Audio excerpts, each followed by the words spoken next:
말씀의 제목은 성찬식을 통해 붙잡아야 할 것, 성찬식을 통해 붙잡아야 할 것. 40대 한 가정의 이야기입니다. 두 아이의 엄마이기도 한 다른 교회 여자 집사님의 이야기입니다.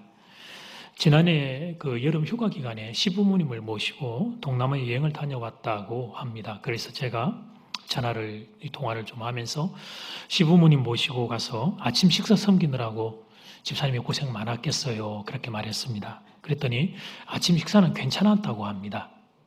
호텔에 조식이 있어서 아침은 호텔 조식의 식사로 그렇게 맛있게 했다고 합니다. 근데 문제는 어른들이 잠깐 관광을 나갔는데 동남아 음식이 영 향신료 때문에 입에 맞지 않아서 점심도 저녁도 식사를 제대로 못 하셔가지고 우리 라면 먹고 싶다. 어른들이 부모님들이 라면 먹고 싶다 그러셔서 한인마트에 가가지고 라면하고 햇반 사다가 이 며느리가 시부모님 점심과 저녁 식사 대접을 해드렸다고 합니다.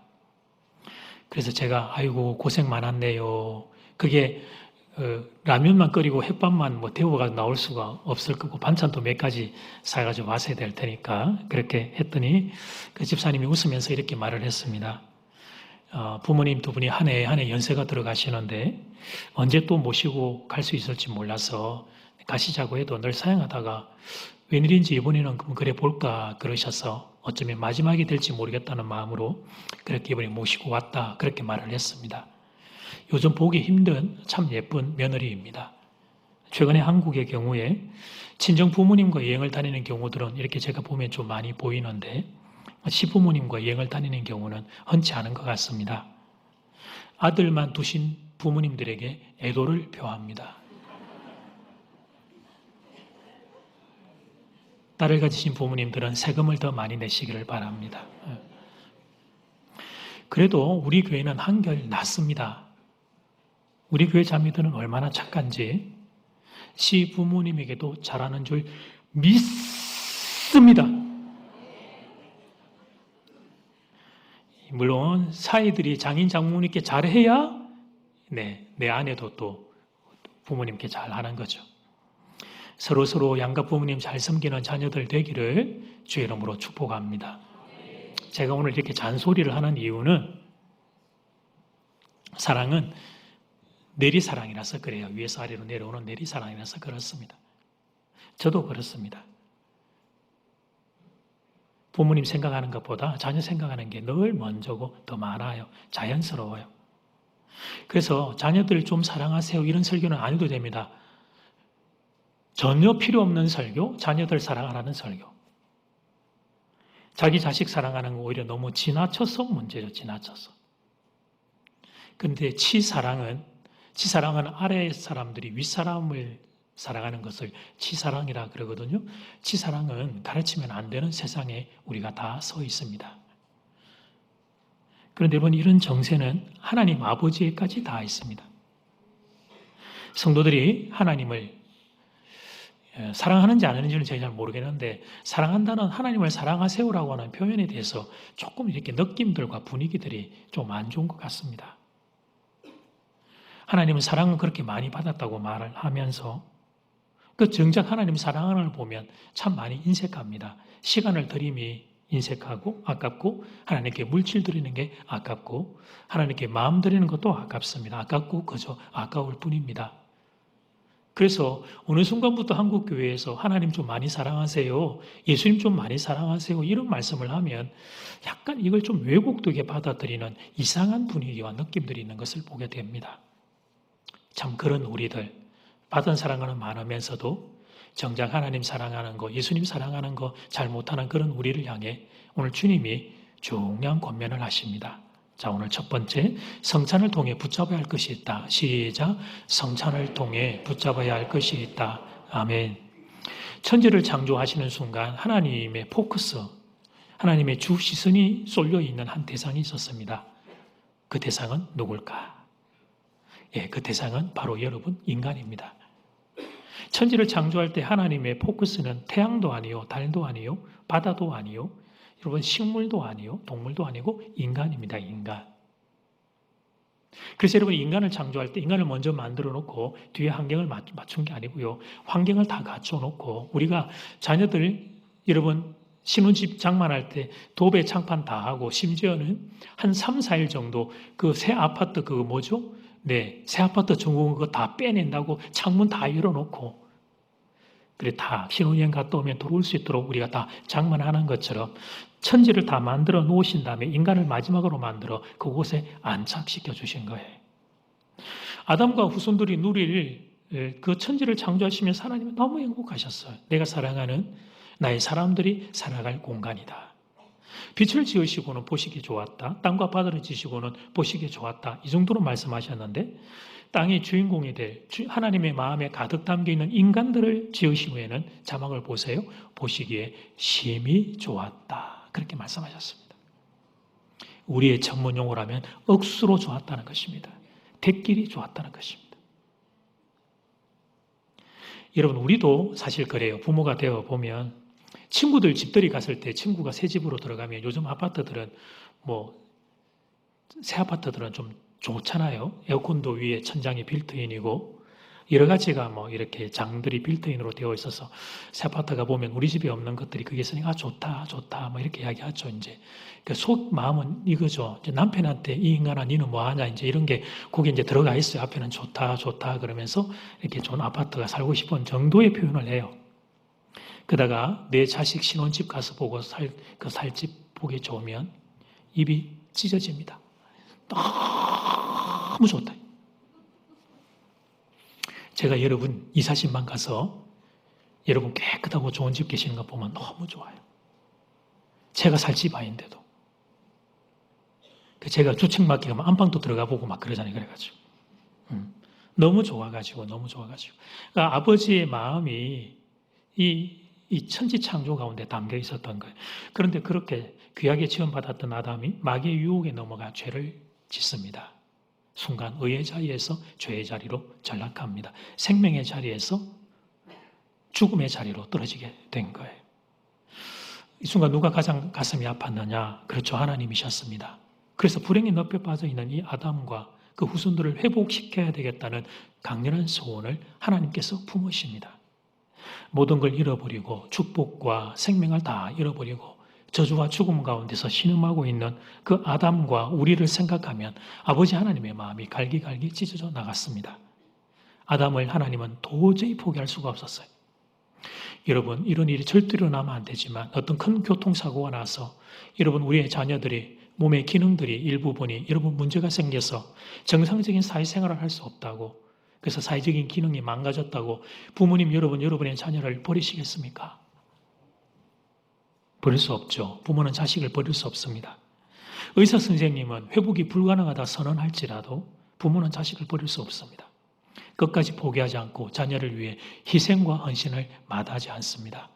그래서 다리가 불편한 자녀를 부모가 초등학교 시절에 등에 업고 다녔다는 이야기도 우리는 보는 거고 그렇게 중학교, 고등학교까지 공부시킨 부모의 이야기를 우리는 종종 만나곤 하죠.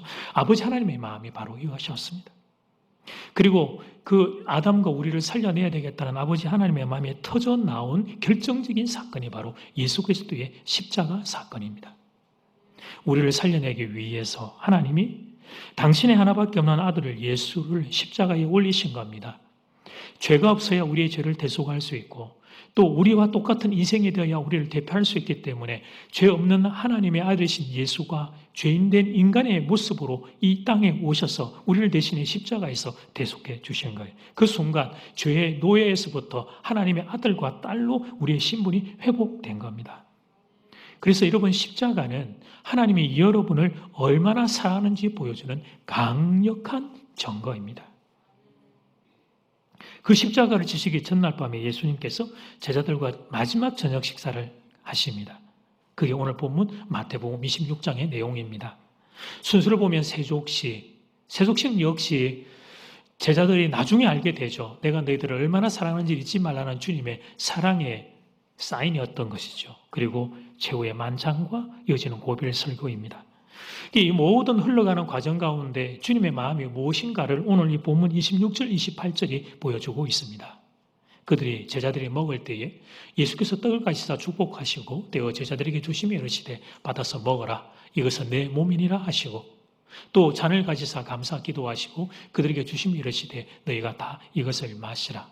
이것은 죄 사함을 얻게 하려고 많은 사람을 위하여 흘리는 바 나의 피 곧 언약의 피니라. 주님 먼저 세조식으로 제자들을 섬기셨습니다. 끝까지 사랑하는 모습을 보여주셨죠. 그 다음에 제자들과 성찬식을 거행하십니다. 최후의 만찬 사진을 그림을 잠깐 좀 볼까요? 당시의 실제적인 모습은 저렇지 않았지만 우리가 이제 익숙하게 아는 그림입니다. 최후의 만찬. 그 이 자리에서 내가 주는 이 떡이 나의 살이고 내가 주는 이 포도주가 나의 피라고 주님이 말씀하십니다. 그런데 안타까운 것은 그날 밤에 제자들이 주님의 마음을 아무도 몰랐습니다. 세월이 꽤 흘러가서 십자가를 경험하고 예수 그리스도의 부활을 경험하고 난 뒤에 제자들은 뒤늦게 그제서야 그때 그날 밤에 성찬이 무엇을 의미하는지를 뒤늦게 깨닫게 됩니다. 아, 그 떡이 예수님의 살이었구나. 그 포도주가 예수님의 피였구나. 우리를 구원해내기 위한 예수 그리스도의 깊은 사랑이었구나 하는 걸 뒤늦게 깨닫게 돼요. 그것을 깨닫게 된 순간부터 초대교회는 성찬을 예배의 소중한 시간으로 붙잡았습니다. 초대교회 성도들은 예수 그리스도 이름으로 모이는 모든 예배에서 성찬을 거행했습니다. 예수님의 십자가의 사랑이 오늘의 나를 있게 했다는 신앙 고백이었습니다. 그들의 마음과 중심을 담은 신앙 고백이었습니다. 그래서 이제는 다른 무엇이 아니라 예수님 당신을 예수 그리스도 그분을 내 인생의 주인으로 모시고 살겠습니다. 이 고백을 하며 성찬 예식을 거행했던 것입니다. 오늘 우리도 성찬식을 거행할 것입니다.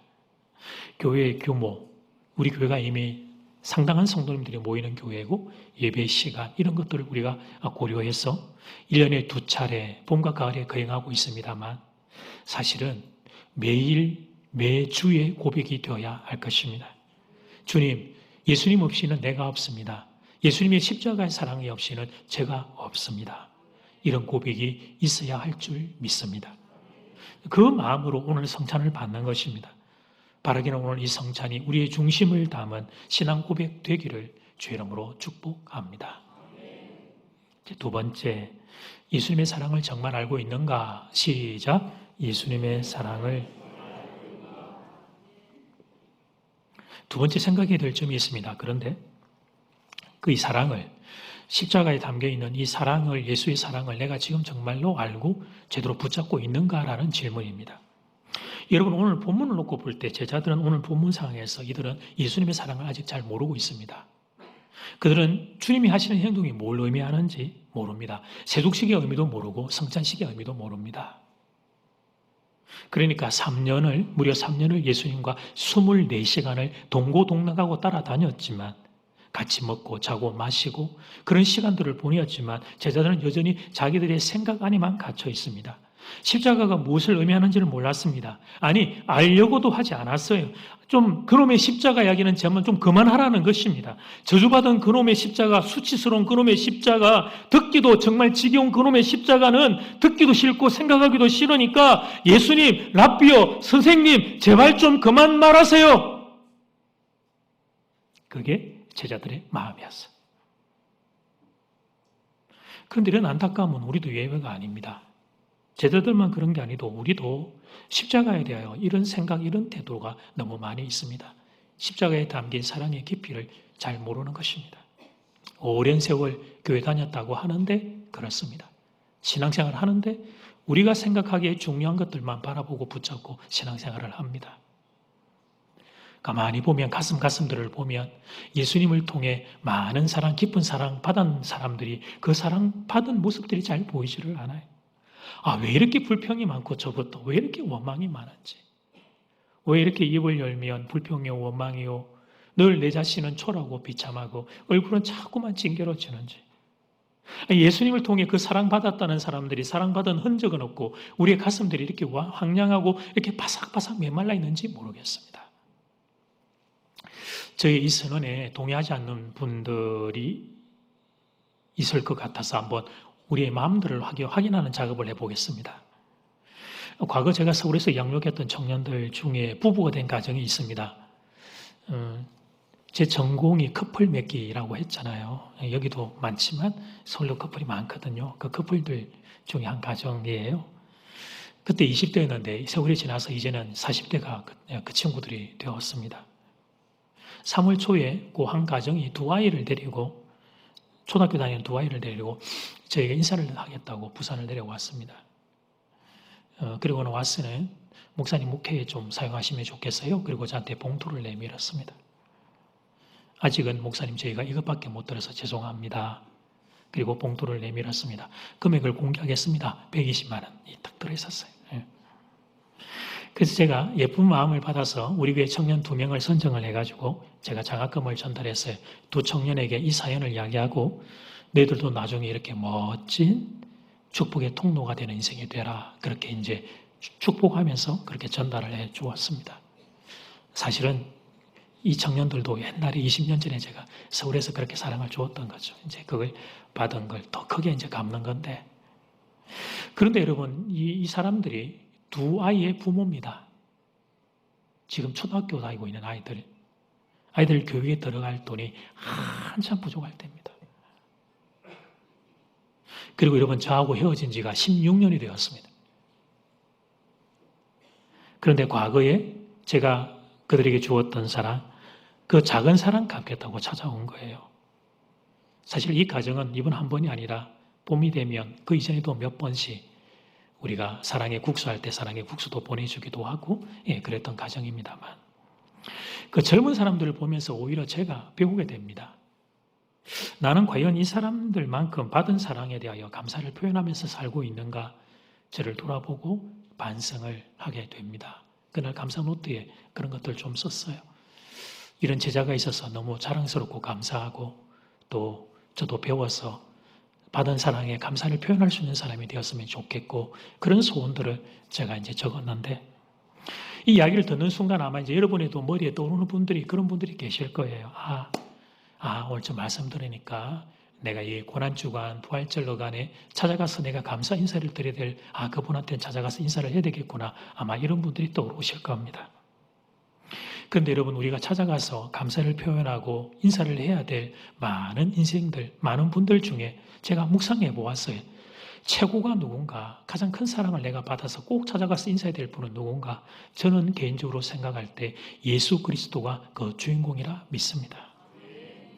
여러분, 우리가 예수님께 받은 사랑은 잊을 수도 없고 잊을 수도 안 되는 깊은 사랑이에요.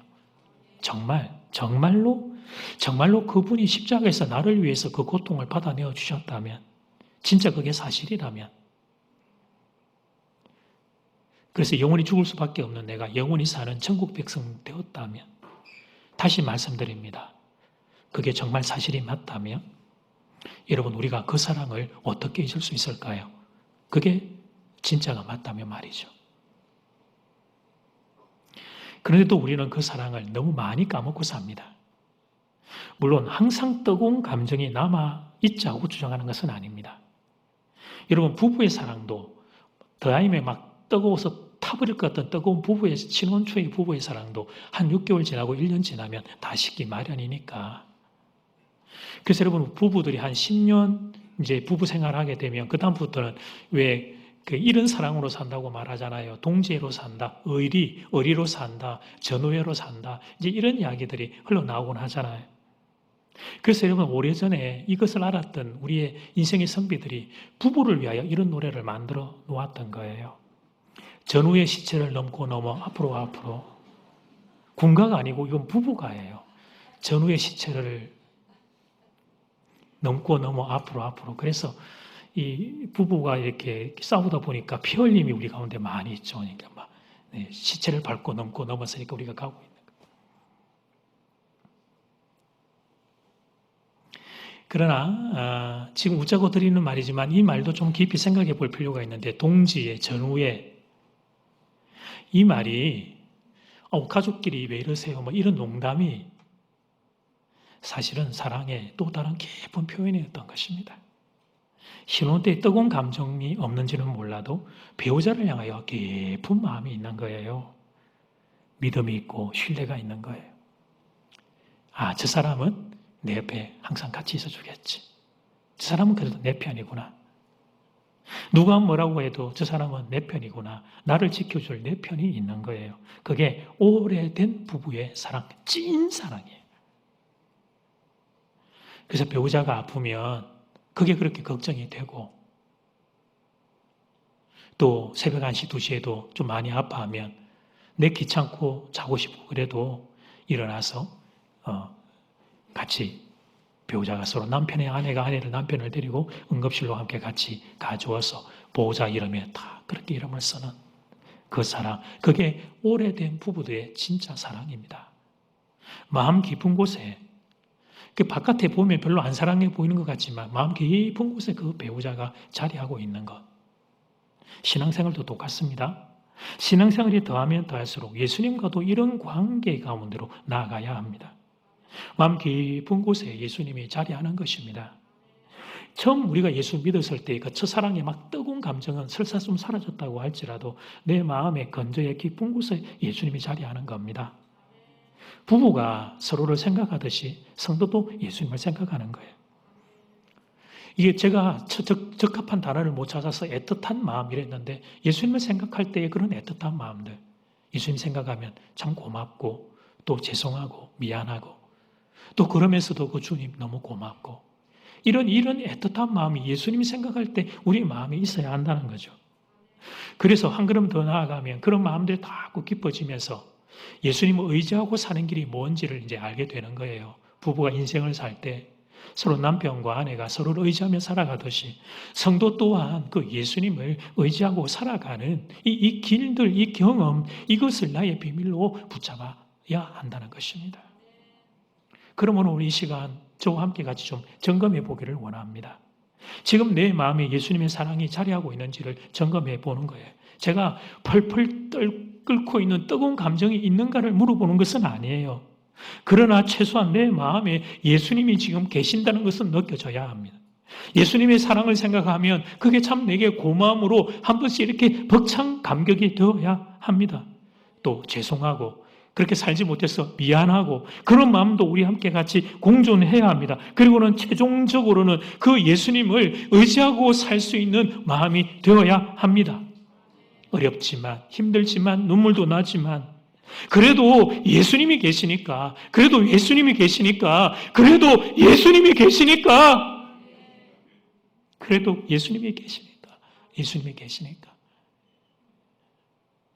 내가 예수님 믿고 예수님 의지하고 내가 그렇게 살겠습니다.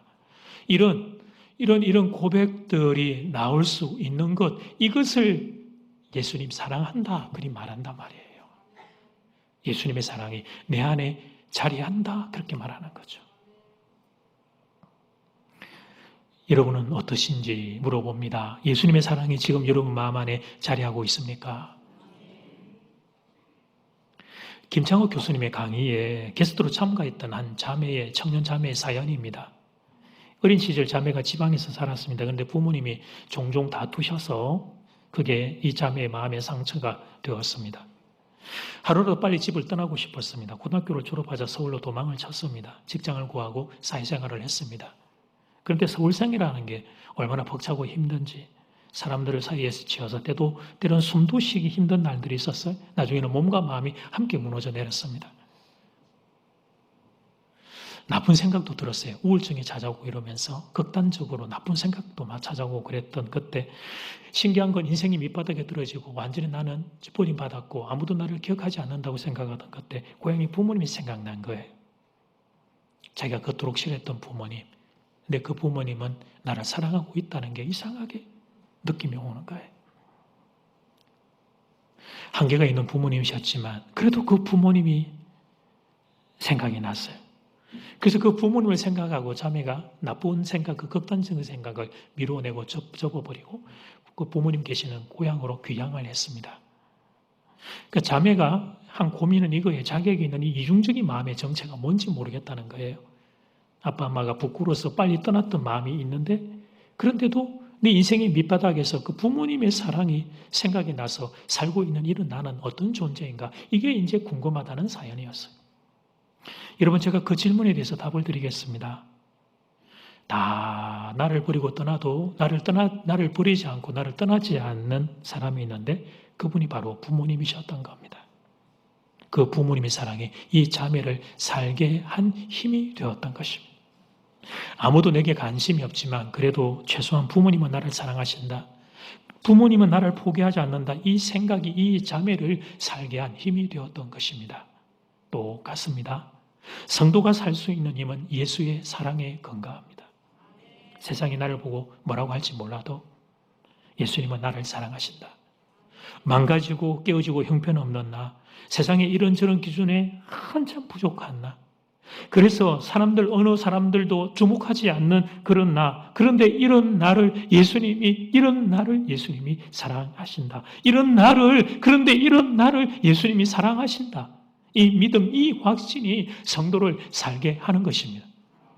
우리가 흔들리는 것은 예수님의 사랑이 우리 안에서 희미해졌기 때문에 그런 것입니다. 인생의 어려움 때문이 아닙니다. 인생의 문제 때문이 아닙니다. 인생의 어려움과 문제가 없는 이는 아무도 없습니다. 동서고금을 막론하고 이 땅을 살아가는 동안 죄로 오염된 세상, 죄의 원인으로 인하여 파편들이 수많은 것들이 공격하는 세상 가운데 있기에 질병, 진로, 관계, 예상치 못한 문제 앞에 우리는 늘 노출될 수밖에 없어요. 문제는 예수님이 나를 사랑하신다는 사실, 그 사실이 안 믿어지기 때문에 우리가 이렇게 흔들리는 거예요. 그래서 이렇게 힘이 없고 용기가 생기지 않는 거예요. 왜 그런지 모르겠어요. 왜 예배 드릴 때는 내 가슴이 가득한데 예배가 끝나고 나가기만 하면 왜 내가 이렇게 초라하고 보잘것없고 아무것도 아닌 것처럼 비참해지는지.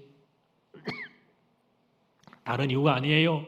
예수님이 나를 사랑하신다는 것, 예수님이 나를 사랑하신다는 것, 예수님이 나를 사랑하신다는 것. 이게 안 믿어지는 거예요, 이게.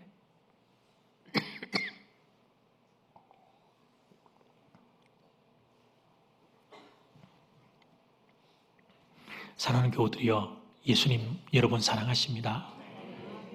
예수님 여러분 많이 사랑하십니다. 아이고, 이걸 어떻게 좀 열어서 보여드릴 수 있을까? 예수님이 여러분 사랑하시는 걸 제가 좀 어떻게 열어서 좀 보여드릴 수 있을까?